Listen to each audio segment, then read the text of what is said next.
కొత్త సంవత్సరం చిన్నపిల్లల దగ్గర నుండి ముసలి వాళ్ళ వరకు, ముసలి వాళ్ళ వరకు అందరూ కూడా కొత్త సంవత్సరం వచ్చింది, వచ్చేసింది, మీద పడిపోయింది అని ఈ పోస్ట్ పెట్టే వరకు కూడా తెగ హడావిడి చేసేస్తున్నారు.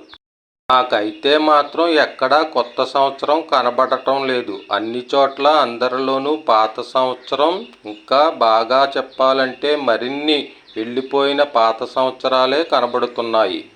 ఇటొచ్చి రెండు చోట్ల కొత్త సంవత్సరం నాకు స్పష్టంగా కనబడుతుంది. ఒకటి ఇంటి ముంగట ముగ్గులకు వేసిన రంగుల్లో, రెండవది ఇంట్లో మార్చిన క్యాలెండర్లో.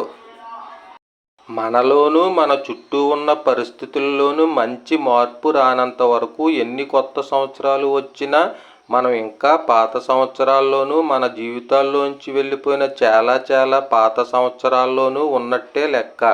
అలాగే కొత్త సంవత్సరం పేరు చెప్పి చేసిన హంగామా, హడావుడి, ఖర్చు అంతా శుద్ధ దండగ. మిద్దె శ్రీనివాసరావు, విశ్వతేజ న్యూస్, చంద్రవరం.